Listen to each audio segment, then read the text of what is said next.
Hello guys, আজ আমি চলে এসেছি চর বেগমপুর। ফাইনাল খেলা হচ্ছে সেই জায়গাতে। দেখো প্রচুর দর্শক আছে মাঠে।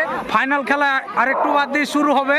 তো এখানে আমাদের টিম বেকিবাগানের টিম আছে, আর একটা আছে এখানকার রামনগর, এখানকারই পাশের গ্রাম রামনগর বলে। তো দুই টিমের মধ্যে আমাদের খেলা হবে। আসো খেলবো, খেলা হবে। এই বেকিবাগানের টিমের সব ছেলেরা প্রস্তুত হচ্ছে। এই ধারে রামনগরের ছেলেরাও প্রস্তুত হয়ে রেডি হয়ে মাঠে নামে আসছে।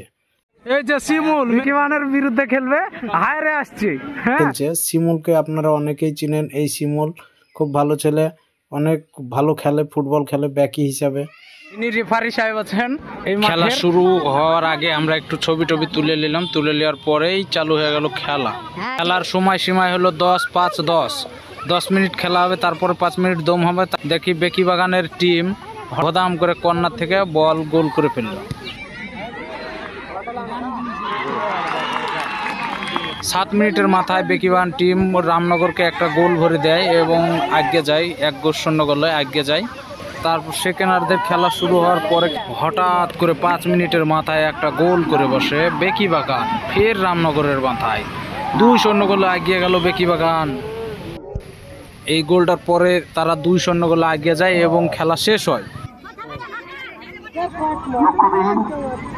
দুটো গোল খেয়ে শিমুল একটু কান্দমান্দ হয়ে হেঁটে আসছে। দেখো এই যে করবো।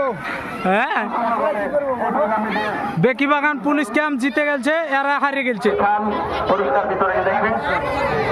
করতে হবে। এই ম্যাচের মধ্যে সব থেকে ভালো খেলেছে সাকিবুল। এই ছেলেটা সব থেকে ভালো খেলেছে এবং হিরো অফ দ্য ম্যাচ হয়েছে।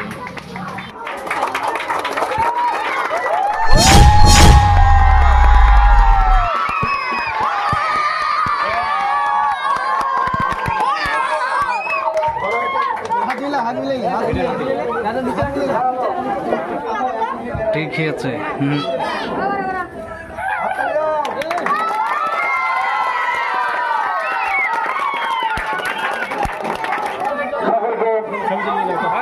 এদিকে বড় কাপটা গেল, এদিকে ছোট কাপটা গেল। তারপরে আমরা ট্রফিটাকে নিয়ে সবাই এক রকমের ছবি তুলতে লাগলাম,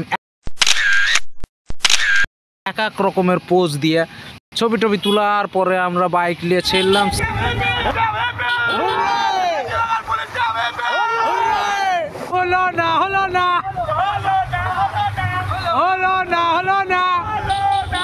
পাইলে আছে ঘুষখোর, পাইলে কাপ নিয়ে ঘুষ খাচ্ছে। হ্যাঁ, দেও ছেড়ে দিয়ে কাপ জিতেছে। Bekibagan police camp. তারপরে আমরা সব অনেকে হাসি খুশি করে আনন্দ ফুর্তি করতে করতে বাড়ি চলে এসেছি।